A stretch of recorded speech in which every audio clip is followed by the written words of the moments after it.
Bonjour à tous et bienvenue sur la chaîne YouTube de Cryptos Academy pour une nouvelle vidéo d'analyse on-chain.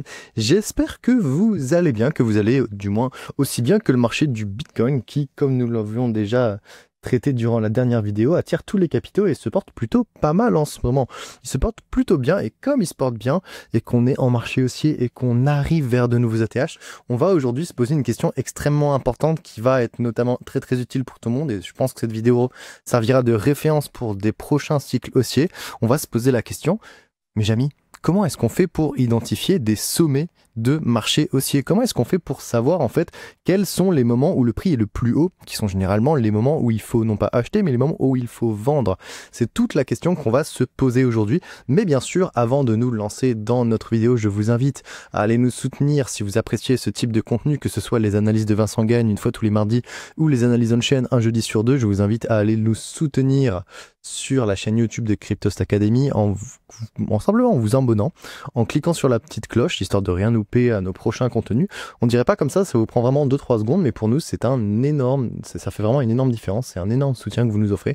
Donc si vous pouvez faire ça, si vous pouvez aussi aimer et partager cette vidéo autour de vous, si vous l'avez trouvée pertinente et intéressante, n'hésitez pas à le faire. Et bien sûr, vous pouvez aussi nous rejoindre chez Cryptos Academy pour ceux qui sont encore plus intéressés, qui ont besoin d'un accompagnement un peu plus personnel, qui aimeraient avoir accès à des données de qualité avec des analystes qui sont là 7 jours sur 7, 24 heures sur 24 pour vous. Eh bien, vous pouvez nous rejoindre. Vous savez que vous avez directement une petite offre intéressante. Donc l'idée c'est simple, c'est vous avez un test durant le premier mois. Si vous n'êtes pas satisfait, on vous rembourse. Et si vous êtes satisfait, vous avez économisé moins 20% sur votre premier mois d'abonnement en utilisant le code PROF20.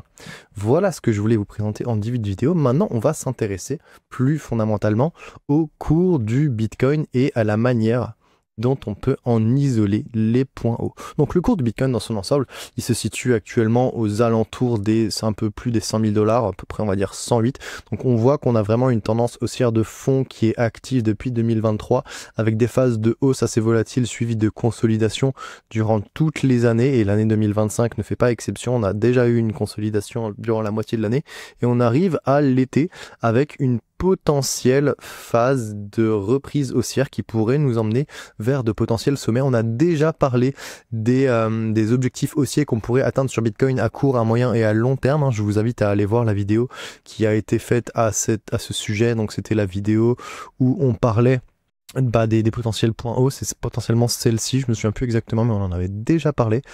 Et donc, ce qui va nous intéresser aujourd'hui, c'est de se poser la question, comment est-ce qu'on va faire pour identifier les points hauts du Bitcoin? Et vous allez voir, il y a plusieurs façons, il y a plusieurs métriques très intéressantes qui vont nous permettre d'aller chercher ce type d'informations. Et je vais essayer de vous le présenter à la fois d'un point de vue théorique, mais aussi avec quelque chose de très visuel pour que vous voyez à quel point les métriques que j'utilise et les seuils de déclenchement que j'utilise, que je vous présente, eh bien, ils sont pertinents vis-à-vis de l'histoire entière de Bitcoin, de l'histoire entière des marchés haussiers de Bitcoin. Donc, on va essayer de faire une petite revue de tout ça tranquillement, pas vite. Donc, une des métriques les plus importantes qui permet d'identifier les sommets de marché haussier, c'est le pourcentage d'offres en profit. C'est une métrique relativement simple qui va mesurer la portion de l'offre de Bitcoin en circulation qui est détenue au-dessus de son prix d'achat. Donc on va essayer de mesurer le prix moyen d'achat pour un BTC sur le marché, ou simplement le prix d'achat de tous les BTC qui sont en circulation et qui existent. Et ensuite on va calculer, tous ces BTC, est-ce qu'ils sont détenus en profit ou en perte? Et lorsqu'on a un fort pourcentage d'offres en profit, ça veut dire que on a un grand nombre de BTC en circulation qui sont détenus en profit. Historiquement, la valeur du pourcentage d'offres en profit, elle a tendance à augmenter de manière très importante durant les phases avancées, intermédiaires et avancées des marchés haussiers, ce qui va signaler qu'on a une part significative de l'offre qui est détenue en profit, notamment les périodes durant lesquelles on est au-dessus de entre 80 et 99% d'offres en profit. On est souvent sur les phases terminales, les phases avancées des marchés haussiers qui vont nous amener le plus de volatilité, le plus de performance, mais qui vont aussi à un moment ou à un autre emmener un point haut qui va ensuite nous amener vers une dégradation de la rentabilité et un bear market. Donc c'est les périodes durant lesquelles il faut à la fois être prudent mais aussi aller chercher les opportunités. Donc ces périodes durant lesquelles on a une part significative de l'offre qui est détenue en profit, elles déclenchent une saturation progressive du profit des investisseurs, ce qui peut les amener à réaliser des profits et à augmenter leur pression de vente. Personnellement, le seuil que je vous conseille d'observer, c'est grosso modo 95. Donc au-delà de 95%, le pourcentage d'offres en profit, il indique non pas que le marché il va former un point haut, mais qu'il est en capacité de le faire. Je ne sais pas si vous saisissez la nuance, c'est pas tout à fait la même chose. Ce que je veux dire par là, c'est qu'on n'a pas de certitude à partir de 95% d'offres profit que le marché du BTC il va tout de suite hop là retracer et qu'on va rentrer dans un bear market. Par contre, il y a de fortes chances qu'on ait un point local ou un sommet de marché haussier. C'est exactement ce qui est arrivé durant toute l'histoire de Bitcoin, hein. On peut avoir soit des points locaux, soit des sommets de marché haussier qui sont identifiés grâce à cette métrique. Et actuellement, d'ailleurs, on peut se rendre compte que on est dans une phase où pour l'instant il y a énormément d'offres en profit et donc on est sur un point où il y a potentiellement de la pression de vente issu de la prise de profit qui pourrait s'exprimer, et donc ça explique pourquoi on pourrait avoir des petits ralentissements. Ça explique notamment pourquoi est-ce qu'on a un ralentissement actuellement sur le cours du BTC, simplement parce que on entre dans un moment de saturation de l'offre en profit. Donc là, ça nous donne une condition du marché, ça nous donne la quantité de profit qui existe sur le marché. Maintenant, on va s'intéresser plutôt à la qualité du profit latent sur le marché, et ensuite on va s'intéresser au comportement de prise de profit. Donc les deux premières métriques que je vous présente, donc le pourcentage de francs profit qu'on vient de voir et le ratio MVRV, mesurent la condition globale du marché, et ensuite le SOPR qu'on va suivre juste après, lui s'indique à la réponse des investisseurs vis-à-vis de cette condition. Donc il y a vraiment une suite logique dans ce que je suis en train de vous présenter. Si le pourcentage d'offres en profit, il mesure le degré de rentabilité de l'offre en circulation, le ratio MVRV, lui, il va mesurer le profit moyen qui est détenu par les investisseurs. C'est une métrique qui est très prisée des analystes, particulièrement pour essayer de jauger l'état du marché à un moment donné, pour savoir si on est plutôt sur une phase de surchauffe ou sur une phase de calme, ou sur une phase peut-être même de sous-évaluation du prix du BTC. Donc un ratio MVRV qui est plutôt élevé. Ici, moi, j'ai pris le seuil de 2,5, ce qui est un seuil qui fonctionne plutôt bien. Ça indique la majorité du temps, quand on dépasse les 2,5 sur la ratio MVRV, que l'investisseur moyen il couvre un profit latent important, un profit latent de plus 150%. C'est costaud 150%, ce qui l'incite graduellement à sécuriser ses profits. Donc ici, le graphique que vous voyez, il y a à la fois le ratio MVRV ici en orange, à la fois le prix du Bitcoin, et ensuite vous avez un seuil de 2,5 qui traduit un profit latent de plus 150%, et en bleu, vous pouvez isoler les périodes lors desquelles l'investisseur moyen a plus de 150% de profit latent, et ça vous indique la majorité des phases de formation de sommets de marché haussier, et notamment les phases les plus avancées des marchés haussiers, ou même certains sommets locaux, comme on a pu le voir durant les années 2024 et 2025. Donc quelque chose de très très intéressant encore une fois. Historiquement, de telles conditions, elles ont conduit à une augmentation de la pression de vente. Les investisseurs, ils sont poussés encore une fois à réaliser leurs profits lorsque la rentabilité dépasse un certain seuil. Et aujourd'hui, les valeurs du MVRV, elles sont encore plutôt modérées. Si on va regarder ce qui se passe sur l'actualité récente, on a eu deux phases de saturation où on avait quand même un profit latent qui était très très important, au-delà même de 2,5 pour le ratio MVRV, donc au-delà de plus 150%, on est passé même au-dessus. Et à chaque fois, ça nous a amené sur des phases de ralentissement. On va le voir avec la prochaine métrique, parce que c'est amené de la prise de profit. Là, vraiment, on est sur une métrique qui va essayer de mesurer la condition de l'investisseur moyen, de se dire, à quel point il est en profit. Et plus il est en profit, plus il va avoir tendance à vouloir réaliser des profits. C'est normal, il veut sécuriser ses gains. Et à partir d'un seuil de plus 150%, quand on commence à dépasser cette zone, il y a quand même de fortes probabilités que la pression de vente issue de la prise de profit commence à s'exprimer de manière assez importante. Pour ce qui est des valeurs actuelles, on peut se rendre compte qu'on a du coup eu un scénario qui a vraiment été exactement ce que je viens de vous décrire en mars 2024 et en fin 2024 aussi. Donc dans l'ensemble, deux périodes durant lesquelles la volatilité haussière a amené la rentabilité très très hausse, qui a amené à la prise de profit des investisseurs qui voulaient sécuriser leurs gains. Et pour la phase actuelle, malgré le fait qu'on soit proche de nouveaux ATH aux alentours des 108 à 110 000 $, on se rend compte qu'on n'a pas encore une rentabilité suffisamment élevée pour que l'incitation à la prise de profit soit vraiment très très importante. Donc on peut dire que le profit latent moyen est encore trop bas pour qu'une pression de vente significative ne s'exprime sur le cours du BTC actuellement. Donc c'est très intéressant de voir que si on lit seulement le pourcentage d'offres en profit, on pourrait déjà se dire, oulala, ce serait peut-être l'heure de prendre des profits, ça peut être dangereux, il y a beaucoup de gens qui sont en profit, d'accord, mais à quel point ils sont en profit? En fait, ils sont pas suffisamment en profit pour qu'il y ait vraiment une incitation très très forte à la prise de profit. Très très intéressant du coup d'observer la chose de cette manière-là.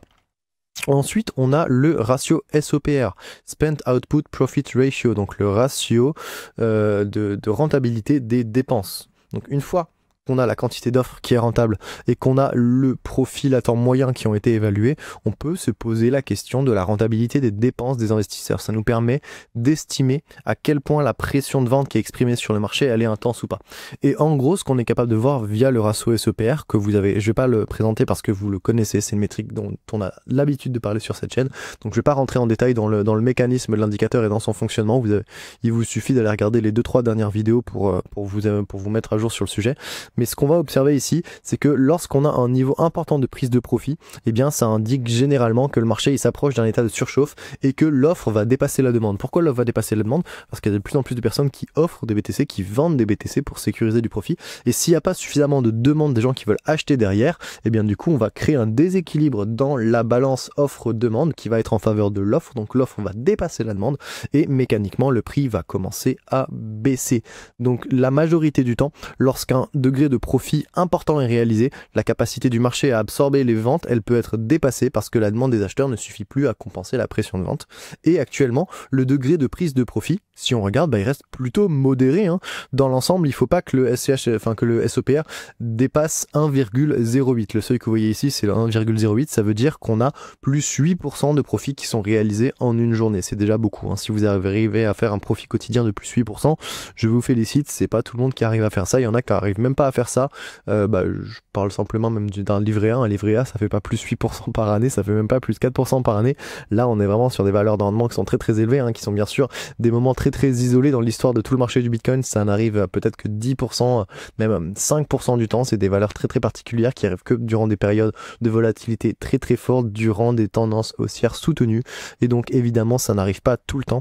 Et on voit bien qu'actuellement, même si le profit réalisé, il est plutôt, il reste un peu haut, et il n'est pas du tout au niveau de ce qu'on a pu voir du coup durant le début d'année 2024 ou la fin d'année 2024 où on a dépassé justement plus 8% par jour d'offres de profit réalisé. Et ça suggère qu'en fait il reste encore suffisamment de marge avant que le marché ne signale un comportement de vente préoccupant. Donc ce qu'on voit actuellement, c'est que, ok d'accord, la quasi-totalité de l'offre est en profit, mais il n'y a pas suffisamment de profit latent pour que la prise de profit soit vraiment conséquente, et ça se voit, parce que finalement la prise de profit, quand on la mesure via le SEPR, eh bien on se rend compte que la pression de vente qui est exercée, elle n'est pas très très importante, et donc pour l'instant le comportement de vente, à mes yeux, n'est pas particulièrement préoccupant, et la thèse principale reste la thèse d'une continuation haussière et de la découverte de nouveaux ATH. Donc ça c'est si on regarde les métriques principales, pourcentage d'offre en profit, ratio MVRV, ratio SEPR, des métriques que vous connaissez, dont on a l'habitude de parler, mais que je voulais vous présenter encore une fois aujourd'hui, et surtout je voulais vous donner un seuil. Du coup, 95% pour l'offre en profit, 2,5 pour le ratio MVRV et 1,08 pour le SEPR. Ça vous permet de vous définir un seuil que vous êtes capable d'aller observer vous-même, et maintenant vous serez capable de déclencher des signaux par vous-même au lieu d'attendre que quelqu'un vous dise « Ouh là là, le SEPR il est très élevé », vous serez capable de le faire vous-même. C'est aussi dans un but d'autonomie que je vous propose cette analyse aujourd'hui. Pour aller plus loin, on peut aussi bien sûr étudier directement le comportement de dépenses de certains investisseurs, notamment les investisseurs à long terme, parce que c'est très très intéressant d'observer leur comportement pour déterminer s'ils favorisent l'épargne, donc l'accumulation, le holding, ou la dépense, qui est la majorité du temps, du coup la distribution et la prise de profit. Il faut savoir qu'une augmentation constante de l'activité de vente des investisseurs à long terme peut signaler le début de phase de distribution significative. L'indicateur que je vous présente ici se décompose sous plusieurs angles. C'est un indicateur dont on a déjà parlé, c'est l'indicateur binaire de dépenses des investisseurs à long terme. Vous avez en noir le prix du Bitcoin, vous avez en bleu ici l'offre des investisseurs à long terme qui oscille entre phase d'accumulation, distribution, accumulation, distribution, accumulation, distribution. Lorsque l'offre augmente, ça veut dire qu'il y a l'accumulation à long terme, et lorsqu'elle diminue, ça veut dire qu'il y a de la distribution. Et donc ici vous avez l'indicateur binaire qui va mesurer en fait le taux de chute de l'offre des investisseurs à long terme, et plus il y a un taux de chute élevé, plus il y a de la dépense, plus il y a de la prise de profit, plus l'indicateur va être haut. Et donc ici on va essayer de définir un seuil au-delà duquel on peut signaler des comportements de vente très importants de la part des investisseurs à long terme. Ici le seuil il est aux alentours des 0,85. Donc à chaque fois que cet indicateur va dépasser les 0,85, ça va nous indiquer qu'on a dans l'ensemble une prise de profit ou une dépense très importante de la part des investisseurs à long terme. Je dis une dépense et pas seulement une prise de profit, parce qu'on peut avoir des comportements de dépense aussi durant les bear markets de la part des investisseurs à long terme, hein. Notamment, on peut regarder ici le bear market de 2018 où on a eu 1 ou 2 jours où on a eu une dépense très importante des investisseurs à long terme. Cette fois, c'était une capitulation. Et on a eu exactement la même chose après l'épisode de Terra Luna, puis l'effondrement de FTX durant le bear market de 2022. Donc, on peut avoir des comportements de dépenses qui ne sont pas de la prise de profit, hein, tout vent. Après, c'est plutôt intuitif, hein. Si vous voyez quasiment que le marché est en train d'augmenter de manière très très importante et que là, les investisseurs à long terme sont en train de dépenser dans la volatilité haussière, probablement que c'est parce qu'ils sont en train de prendre des profits. Alors que lorsque vous voyez des dépenses assez courtes et assez ponctuelles de la part des investisseurs à long terme au sein d'un marché baissier, c'est probablement que la pression psychologique et financière sur ces investisseurs devient trop importante et que même eux commencent à capituler. Donc aussi, il faut remettre les choses dans leur contexte et regarder l'indicateur dans la tendance qui lui est assignée d'un certain point de vue. Donc pour les investisseurs à long terme, ce qui est très très intéressant, c'est d'essayer du coup d'observer, eh bien, est-ce qu'on a des forts comportements de dépenses, notamment lors des épisodes de volatilité haussière ou lors des périodes avancées des marchés haussiers. Et c'est exactement ce qu'on voit durant tous les marchés haussiers, ce qu'on a pu aussi voir au cours des derniers mois, des dernières années, durant l'année 2024 notamment, on a pu voir différentes phases de prise de profit assez importantes de la part des investisseurs à long terme, où on voyait bien que l'offre était en train de diminuer, donc on a une offre qui augmente parce que les investisseurs sont en train d'accumuler, puis ensuite elle diminue lorsqu'on a vraiment une pression de vente qui est très très importante, qui va souvent ralentir le prix parce que c'est une prise de profit qui va véhiculer énormément de BTC, hein. Les investisseurs à long terme véhiculent des volumes de BTC qui sont de l'ordre de 10 à centaines de milliers de BTC par jour, alors que les investisseurs à court terme vont avoir tendance à véhiculer peut-être des milliers de BTC par jour. Donc on n'est pas du tout sur la même ampleur, on est sur des ampleurs de pression de vente qui sont 10 à 100 fois plus élevées pour les investisseurs à long terme que pour les investisseurs à court terme. Donc gardez ça en tête, ça peut toujours être intéressant.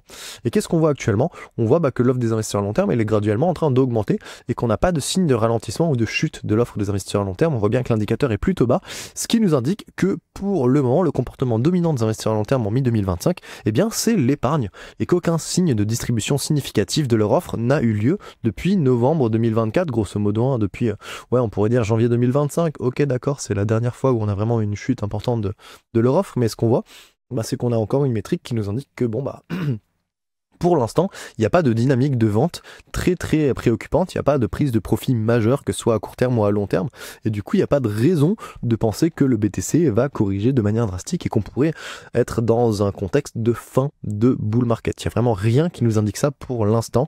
Donc à la fois vous avez les indicateurs et les seuils qui vous permettent de le déterminer, et à la fois je vous fais aussi une analyse actuelle pour vous donner du coup un petit retour du réel, comme pourraient dire certains, pour vous donner une analyse de ce qui se passe en ce moment et pour vous dire qu'on est très très loin d'un contexte de fin de bull market d'un point de vue on-chain, mais aussi bien sûr d'un point de vue technique. Je vais pas m'attarder sur le point de vue technique, c'est pas mon boulot, mais sur les deux points de vue, on peut tout à fait dire qu'on est très très loin d'une fin de bull market, hein. On n'est pas du tout dans ce contexte-là actuellement. Bien, on a observé du coup des dynamiques à long terme, des dynamiques cycliques. Maintenant, on peut s'intéresser à des dynamiques un peu plus à court terme pour essayer d'isoler des comportements de dépenses qui seraient plus modérés à court terme, mais aussi pour essayer de voir si on arrive à isoler aussi peut-être non pas seulement des sommets cycliques, mais certains sommets locaux. Alors maintenant, on va s'intéresser au STH-SOPR. Le STH-SOPR, c'est un dérivé du ratio SOPR dont on a parlé plus tôt, qui est focalisé sur l'étude des bitcoins dépensés à court terme. Et ces valeurs hautes, qui sont notamment supérieures à 1.04, donc non pas un profit réalisé de plus 8% par jour, mais un profit réalisé à court terme de plus 4% par jour, eh bien, signale des prises de profit très très importantes de la part des spéculateurs. Ceux que j'appelle les spéculateurs sont les investisseurs à court terme, sont les investisseurs qui détiennent des BTC sur du très court terme et qui ont tendance à donc spéculer, à vendre et à acheter des BTC très rapidement en fonction de la news, en fonction de la volatilité, en fonction de l'émotionnalité.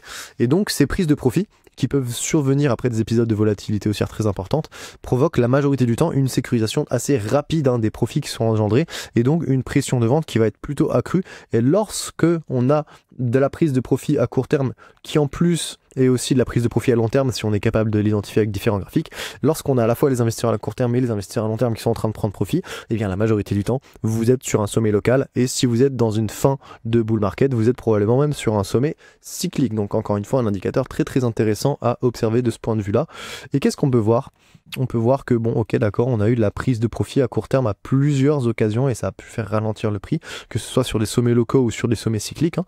On peut notamment voir que ça a très très bien délimité les sommets locaux qu'on a eu en début et en fin 2024 avec de la prise de profit à court terme qui nous a bien indiqué qu'on commençait à avoir de l'accentuation de la pression de vente. Et qu'est-ce qu'on voit actuellement? Que d'ailleurs le SCH-SOPR lui aussi indique que la prise de profit à court terme est plutôt modérée et que ça suggère que la pression de vente pour l'instant elle n'est pas suffisamment importante pour ralentir de manière structurelle le cours du BTC, ce qui indique à mes yeux qu'on n'a vraiment pas de souci à se faire pour le moment. On commence à se faire du souci potentiellement quand on ira chercher des prix de Bitcoin aux alentours de 130 000 ou 150 000 $. À ce moment-là, on fera une review de ces indicateurs et on regardera. Et je suis quasiment sûr qu'on dépassera les seuils que j'ai mentionnés pour quasiment toutes les métriques qui sont plus hauts et que je vous ai présentés jusqu'à maintenant. Mais dans l'ensemble, vraiment, pour le moment, il n'y a pas vraiment à s'en faire. La rentabilité du marché, que ce soit à court terme ou à long terme, n'est pas suffisamment élevée pour qu'une pression de vente, qu'elle soit encore une fois à long terme ou à court terme, ne puisse s'exprimer de manière vraiment préoccupante et de manière suffisamment massive pour que l'équilibre entre l'offre et la demande soit perturbé. Ensuite, une autre métrique qui peut être intéressante, c'est le ratio MVRV à court terme. Je vais essayer ici d'isoler. Ah bah non, je vais rien isoler du tout, ça fonctionne pas. Bon, heureusement que j'avais prévu mon coup. On va partir sur une alternative. Vous pouvez retrouver le graphique que je voulais vous présenter. Déjà, vous pouvez aller lire l'article disponible gratuitement sur Cryptost Academy. Ça vous donnera la référence de ce dont je vais vous parler. Et normalement, en cliquant ici, vous retomberez vous retomberez du coup sur la métrique que je vais vous présenter, qui est simplement le ratio MVRV, mais seulement des BTC qui ont été acquis entre un mois et une semaine. Et en fait, cette métrique est très très intéressante parce qu'elle indique du coup la rentabilité des BTC détenus à court terme, entre un mois et une semaine. Je peux même considérer que c'est à très court terme. On est même on va parler de swing trading potentiellement à ce moment-là, même si la définition varie et que certains ne sont pas d'accord. Mais ce qui nous intéresse ici, ce sont les divergences qu'on va avoir entre cet indicateur et le prix du BTC. Lorsque le prix du BTC est en train d'augmenter ou de stagner, alors que le MVRV à court terme, eh bien lui est en train de descendre, ça va nous indiquer des phases de divergence où en fait, le prix, il peut mentir pendant un certain temps, mais l'activité on-chain, elle va jamais vous mentir. Et ce que ça va faire, c'est qu'en fait, ça va vous donner des signes avant-coureurs de correction. À chaque fois que vous avez une divergence avec un MVRV entre un mois et une semaine qui baisse alors que le prix est soit en train de stagner, soit en train d'augmenter, ça veut dire que la rentabilité à court terme est en train de se dégrader. Et la rentabilité à court terme qui se dégrade, ça veut dire des investisseurs qui ont acheté proche des sommets, qui vont avoir tendance à avoir une rentabilité soit neutre, soit qui va commencer à être négative.